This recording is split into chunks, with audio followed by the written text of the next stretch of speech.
नमस्कार। बहुत स्वागत है आपका। आप देख रहे हैं गणपति धर्मा सन्मार्ग। दोस्तों, बहुत बार ऐसा होता है, बहुत प्रयास के बाद भी आपके काम पूरे नहीं होते। किसी न किसी कारणवश अवरोध आ जाता है। अब कोई फाइल है तो सरकार के पास अटकी हुई है, कोई है जो यहाँ पर बहुत लंबे चौड़े डिमांड किए हुए हैं, आपके काम बन ही नहीं रहे। कई बार होता है ऑफिस में बहुत सारे हमारे दुश्मन हो जाते हैं और बेवजह हमें परेशान करते हैं। ऐसे में तकलीफ़ें तो होती है। बहुत बार होता है घर में ही पति पत्नी में नहीं बनती, प्रेमिका और प्रेमी में बहुत झगड़े लड़ाइयाँ होती है। बहुत बार ऐसा भी होता है हमारे घर में बहुत सारे लोग हैं, आपस में नहीं बनती, टकराव होती रहती हैं। हालांकि इसके पीछे ज्योतिषीय बात करें तो शत्रु राशि या फिर ग्रहों की कुछ ऐसी दशा होती है कि आपके कोई ग्रह कमज़ोर हो गए तो उससे संबंधित जो रिश्ते हैं वो आप पर भारी पड़ जाते हैं। तो आज इन तमाम बातों को हम साइड में रखते हैं। आज सिर्फ हम बात करेंगे वो कौन से आखिर वो पौधे की जड़ है जिसको मुंह में रखते ही आपके जीवन में जो तमाम चीज़ें हैं आपके विरुद्ध जा रही हैं वो आपके पक्ष में आ जाएंगी। क्या करेंगे? सबसे पहले तो आज जिस पौधे की हम बात कर रहे हैं उस पौधे का नाम आपने बहुत बार सुना होगा। आम पौधा है, आपको मिल जाएगा आराम से रोड साइड, कहीं भी घास वगैरह में होता है और जहाँ भी खेत वगैरह है वहाँ भी आपको मिल जाएगा। वैसे आपने तो टेलीविज़न में भी देखा होगा इस पौधे को, क्योंकि इसका नाम है भृंगराज। वैसे मैंने स्क्रीन पे तस्वीर दी है, आप देख लीजिएगा। भृंगराज का पौधा जिसका बहुत सारी खूबियां हैं, बालों के लिए फ़ायदेमंद है, आँखों में काजल लगाया जाता है इसके पत्तियों का रस डालकर। तो ऐसे में इस पौधे का अपना विशेष महत्व है, लेकिन इस पौधे की जड़ से प्रचंड वशीकरण भी होता है।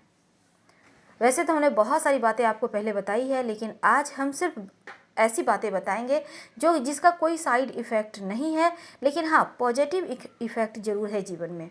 अब करेंगे क्या? देखिए, कोई भी टोना टोटका शनिवार मंगलवार के दिन करना ज़्यादा शुभ होता है। तो ऐसे में शुक्रवार के दिन पहले तो आप ढूंढिए इसका पौधा कहाँ है, देख लीजिए। अब उस पौधे के पास आप जाकर, वैसे शनिवार या रविवार के दिन लाना इस पौधे को सबसे ज़्यादा बेस्ट होगा, लेकिन आपको अन्य किसी दिन मिल जाता है, आप कहीं बाहर हैं, कहीं गए हुए हैं, वहाँ मिल जाता है तो भी आप इस पौधे को मिलता है तो ले आइए। लेकिन पहले निमंत्रण देना चाहिए, चाहे वो कोई भी पौधा हो, पहले निमंत्रण दिया जाता है। कैसे?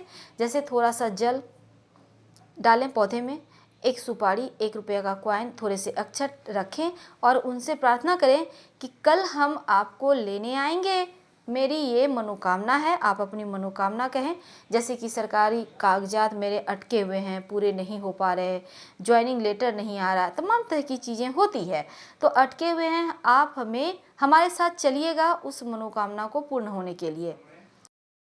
और फिर घर चले आइए। दूसरे दिन सुबह सुबह यानी कि ब्रह्म मुहूर्त में, यानी अर्ली मॉर्निंग्स, कोशिश कीजिए कि सूर्यास्त के लगभग तक आप पहुंचकर उस पौधे की जड़ को ले आएं, भृंगराज की जड़ को। अब पूरा पौधा उखाड़ के मत फेंकिएगा, और क्योंकि पौधे मर जाएंगे ना तो फिर दिक्कत होगी। थोड़ा सा पौधा का जड़ आप ले आइए और लाकर उसको साफ पानी से धो लें। गंगा जल हो घर में तो उससे शुद्ध कर लें, फिर पूजा स्थान पर रख कर धूप दीप दिखाइए और ये हो गया आपका एकदम से जागृत। अब मान लेते हैं आपको ऑफिस में आपके साथ काम करने वाले लोग बहुत परेशान करते हैं, आपके बॉस हैं, वो आपके लिए जैसे लगता है दुश्मन का रोल कर रहे हैं, बहुत तरह की चीज़ें होती है। तो करेंगे क्या? आप ऑफिस जाइए, इस जड़ को थोड़ा सा तोड़कर अपने पास रख लीजिएगा। अब अपने जीप पर रख कर आप जिसके थ्रू आपको काम करवाना है उनके साथ जाइए, बातें कीजिए। यकीन मानिए वो धीरे धीरे देखिएगा आपकी बातों को सुनने लगे हैं। धीरे धीरे आपके जीवन में उनके तरफ से एक सकारात्मक बदलाव आपको महसूस होगा। वैसे आप स्क्रीन पर देखिए, यही पौधा है, वो सफ़ेद पुष्प होता है और काले काले बीज होते हैं। तो इसके अलावे अगर घर में किसी के साथ बैर है, नहीं बनती, भाई भाई में, भाई बहन में, माता पिता के साथ नहीं बन रही, बहुत बार हो जाता है, या फिर घर में महिलाएं हैं, महिलाओं को आपस में नहीं बन रही है, सासू माँ के साथ नहीं बन रही है, तब महिलाएं भी इसका उपयोग कर सकती हैं। आप जी पर रख के अच्छे से सासू माँ से बात कीजिए, अपनी जेठानी देवरानी से बात कीजिए, अपनी बहन से, अपनी माँ से बात कीजिए। यकीन मानिए धीरे धीरे देखिएगा पॉजिटिव रिस्पॉन्स मिल रहा है। और यहाँ पर होता क्या है ना, एकदम से सब कुछ बेहतर होने लगता है। कभी कभी अड़ोसी, आपके जो पड़ोसी हैं वो भी शत्रुता निभाते हैं, तो ऐसे में जीभ पर रख कर आप खुद ही सामने से उनसे बात करना शुरू करें, थोड़ा सा टुकड़ा। आप फिर देखिएगा उनमें भी एक पॉजिटिव चेंजिंग आने लगेगा। तो ये वशीकरण है। वैसे हमने एक बार आपको वशीकरण तिलक के बारे में बताया था, आपने सुना होगा। हम बीच बीच में आपको बहुत सारे उपाय बताते हैं, शत्रुओं से मुक्ति के लिए भी बताते हैं।